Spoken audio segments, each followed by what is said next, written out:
Welcome back for another strategy video on Clans of Caledonia. My name is Ollie Helm. In this gameplay commentary video, I will play as Clan MacEwen. As usual, I'll give my overall thoughts of what I am seeing and thinking about at the beginning of each round, and then advance the game to key moments where an interesting or difficult decision was made. MacEwen is a difficult clan to play well. The clan benefit is easy enough to understand. Just complete contracts with hops and then get instant rewards. Unfortunately, it is not often that you can get contracts that are both easy to complete and have hops in them, especially when you're playing against really strong players like I did in this game. Let's see what happened. Clans MacEwen, Stewart, and Ferguson are the choices in this game. If I'm going to willingly choose MacEwen, then I require the basic port to be in the game and a completable contract in the first round with hops. And we have both. MacEwen is really strong when you can complete a contract, such as the 2 cheese contract, in the first round, because you essentially are converting one basic good into 27 pounds via the port and hops conversion. That large benefit means you can get a head start in round 1 by placing more units on the board to get your engine rolling. If I'm going to choose Clan Stewart, there needs to be either the basic or processed goods port, and we have both. And if I'm going to choose Clan Ferguson, we need at least 3 good ports, and we have 4. Wow! This game setup is one of luxury. All 3 clans are really good here, though MacEwen's potential is based on getting a good contract. So, regarding contracts, there are 3 outstanding contracts available to start the game. Here we need to show the ranking of the contracts twice. In the first case, the rankings are for Stewart and Ferguson. MacEwen gets different rankings because of how the hops provide more income on the contract. Either way, these 3 are great for everyone, and all 3 have potential to be completed in the first round, depending on which ports are accessible from starting workers. So, to be clear, the way that MacEwen would complete the 3 wool contract is if they make use of the basic port to convert 1 wool into 3 grain, and then buy a wool and use the reuse port to convert it to 3 wool. If instead MacEwen has the 2 cheese contract, then they can complete it by using the basic port for the grain and the processed goods port for the cheese. And the 2 bed contract can simply be completed by using the processed goods port. Now you might be thinking, why the rush in completing the contract? Didn't you say in the basic strategy video that it is better to sell your goods for income and build your engine instead? Remember that for MacEwen, the clan benefit only happens when a contract is completed. So if you wait until the second round to complete the contract, because maybe you want to put a wheat down so you don't have to use the port, then you get no first round benefit and a slow start to your production engine. Of course, if you're spending all your money to complete the contract in the first round, then that is no good either. For this to work, you need to earn more money from completing your contract than what it costs to complete it. Hence the incredible importance of the ports. Back to the board layout. Ferguson has some advantages given that they start with 2 lock shipping. Claiming this hex with a starting worker effectively blocks anyone else from getting to the 10-pound port because they can block you. The same thing can happen on the reuse port if Ferguson takes this minor hex. And this forest hex will likely be available for Ferguson to place their 3rd worker down with easy access to the port via the island hex. Regarding glory tiles, there's nothing particular that stands out. There will not be any animal contracts completed in the first round, so no advantage to anyone. The 1 cow, 1 wool contract looks good, but you get no monetary equivalence for completing it, so it's not worth it for 2 extra glory points. So, to sum up, as much as I like MacEwen here, the other 2 clans are also really strong, so it is important not to overpay in the auction. Whoever ends up with 3rd choice may be the lucky one because they will get a head start in the game on points. If I win the auction, probably I take MacEwen, but against 2 really strong opponents, I am more concerned about overbidding, so I'm not willing to bid more than about 15 points, I would say. I bid my 15 and was overbid, so lost first player. MacEwen as second player is only a bit weaker, but I stopped at 12 because I preferred to have the 12 and 16 point head start on my opponents, and given the discussion earlier about MacEwen, I still have a very good clan here. Ferguson took the 4th spot by the 10-pound port as expected. As mentioned earlier, that effectively stops both Stewart and myself from going to that port. That leaves these 3 spots around the process port and these 2 spots around the basic port as the best remaining locations.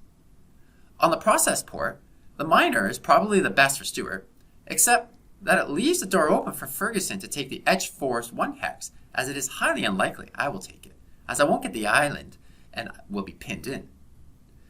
By taking the edge tile, it blocks Ferguson, but it does leave me to get the miner 1 hex.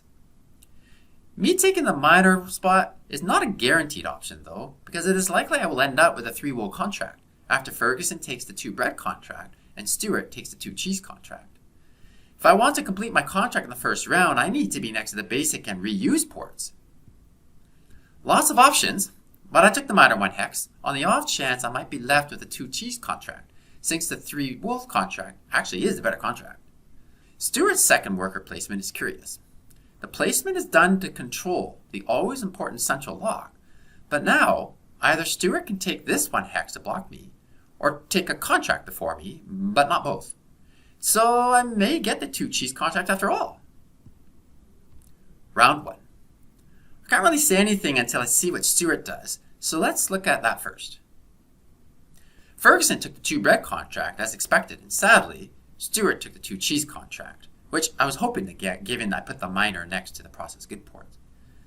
So that means I will get the 3 wool contract. So then, I have 2 goals for this round. First, I don't need to place wheat down since I have the port, but I do need sheep to get the wool. Second, if I can get to the reuse port, I could reuse the basic port, so either I need less wool or I can get more grain for a future contract. It won't be easy since Ferguson is already there. Regardless, the longer I delay putting the wheat down, the more money I have to put workers down and expand across the board. Ferguson played a beginning opening in quickly completing their contract and getting this 1 hex before me. I lost it as I needed to get a second shipping still. There is the power of Ferguson on display. And then, to make matters worse, I lost this miner hex too. And I may very well lose this 1 hex on my next turn because I need to get a 3rd shipping, and Stuart already has the shipping to get there. Stuart chose to sell the whiskey before me, so at least I got my 1 hex. I'm happy with this round as I got my sheep down, and I have a great shot at getting to the reuse port as I will get this miner hex as I have the first move in the second round. At the end of the round, I got £0 of clan benefit. Ferguson's benefit starts at £12 for starting with 3 shipping. The 3rd starting worker did not gain a benefit, but the shipping meant Ferguson could get the process goods port before I could take the forest hex. That is worth at least £10. There is also an unknown benefit for effectively blocking opponents from starting by the £10 port. It is possible that neither Stuart nor myself would have placed there, but still, it must be worth something. Also, the threat of taking the forest edge tile by the process goods port may have affected Stuart's placement. These are not really a gain for Ferguson, but a negative to the opponents. So let's call the round 1 benefit for Ferguson £22 and leave it at that. Stuart's benefit starts at £16 for starting with 1 shipping and 3 extra merchants. Those 3 merchants sold 2 milk for a benefit of £10 and bought 1 wool and a neighborhood discount for a £2 benefit. 4 separate trays add another £4 benefit for a total of £32. Round 2. First priority is to secure the reuse port, then get to the basic port. Finally, I'll try to get my remaining workers down. Ferguson let me into the port, so my first objective is secured.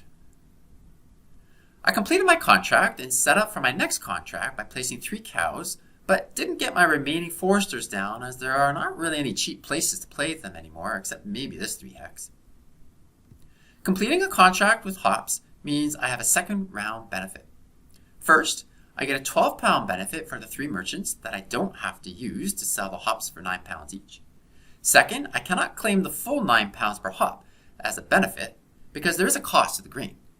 It sells for £4, but the benefit is better than £5 because I purchased a £2 milk from a neighborhood bonus and then used the reuse port for £3. So I earned £27 at a cost of £5 plus the £12 for the 3 invisible merchants for a total of £34. Round 3. There are 2 superb contracts on the board, but both Stewart and Ferguson can complete their contracts before me. There is also the really good, but hard to complete, 1 wool 4 whiskey contract, so I might start preparing for that one. One thing is certain, I need to start placing wheat down now, probably this way, to get more settlements. Ferguson did not complete their contract, but I still need shipping to get to the basic port. I put a forester down instead, because although it is not worth it to put a forester down for 11 pounds at this point in the game, given that it would only earn 8 pounds back, there are glory points for workers, and I effectively save 4 pounds in not having to pay for another shipping to get to the port. I played my last forester to get the glory points, and now that I have the 4 foresters down, I may as well upgrade them, since I will get 1 glory point this round for the upgrade, along with a useful 16 pounds returned over the next 2 rounds on a 10 pound cost. In this round, I completed another contract with 3 hops, so the benefit is 27 pounds, less the cost of the grain. I once again used the basic port, so the cost was only 4 pounds for the wool that I converted into grain. My 3 invisible merchants were counted for in the last round, so the total benefit this round is 23 pounds. Hopefully, I've helped you understand why it is so advantageous to MacEwen to have access to the basic port, and I also had the reuse port. Instead of playing wheat down in the first 2 rounds, I can play other things like workers and sheep. Instead of spending about 24 pounds in grain costs for the 6 hops, I spent 9 pounds. That extra 15 pounds makes a huge difference to your engine building early in the game. Overall, the 2 ports were worth a whopping 45 pounds for me. Round 4. As good as it may seem that I am doing, I am still in a difficult situation because I am only producing 1 processed good and a lot of wool. With this round, I will hopefully complete 2 more contracts to use up my grain and get my cheese dairies down so that I can get a building bonus in round 5 if necessary. I made little progress increasing my settlements in the last round, so this round I will again look to go in this direction. After taking a contract, my next move was to get cheap bread and a neighborhood bonus for that contract. And then after completing the contract, I used the free expansion to get more cheap bread for my next contract. I slaughtered all my sheep for that contract and lost my settlements. So much for expanding my settlements to the northeast. At least I was able to get 3 cheese dairies down. 2 more contracts were completed with 6 hops turning into money, so the benefit for round 4 was 54 pounds, less the cost of the wheat. At the beginning of the round, wheat was selling for 5 pounds, so the true benefit is only 4 pounds per hop, for a total of 24 pounds. Remember, I can't claim the full benefit because the grain is not free. There was a cost to produce it, and it has a value like any other good. As usual, let's start round 5 by having a quick look at where the score stands. Lots can change, of course, and not all points are considered, such as the end of game points, but this gives us a very rough idea on how we are doing. As you can see, it is close between myself and Stewart. Surprisingly, Ferguson is struggling. Round 5. As you know, the focus is on contracts now, so the first thing I usually look at is the export goods distribution based on what is remaining on the contracts board. If we include the 2 tobacco that Ferguson will get when they complete their contract, then there is potential for 23 cotton, 11 tobacco, and 21 sugarcane. That makes the 4 tobacco contract on the board very valuable, and given that Stewart is first up to choose a contract and has so little tobacco, they will surely take this contract. I will pick the next contract, and this 4 sugarcane contract looks really good. First, sugarcane is worth more than cotton at the moment. Second, I will get 23 pounds of income when including the hops. And third, it does not need wool. When the glory tile is for basic goods, it makes wool more costly to use in contracts. Roughly speaking, each processed good costs 2 points, but returns 4 points in the contract. A cow usually costs 2 points because it is used to produce cheese and also returns 4 points in a contract. For a sheep, the cost is 1 point, returning 4, making it the best value in a contract. And finally, wool costs 1 point to earn 2 points in a contract. However, the math changes when the final glory tile is for basic goods. Now the wool and sheep both cost 2 points because of the lost glory point that you would have received if you kept the wool to the end of the round. or in the case of the sheep, that you produce the wool at the end of the round. That makes sheep in contracts worth equal to cows and processed goods, but wool is now worth only half that of the other ones. So I try to avoid wool contracts when the round 5 glory tile is for basic goods.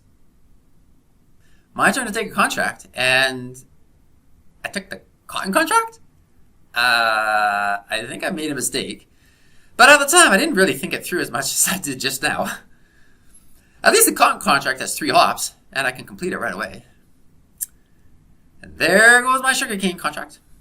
That means the only good contract remaining is another cotton contract, since it is too expensive to buy 3 whiskey for the other sugarcane contract.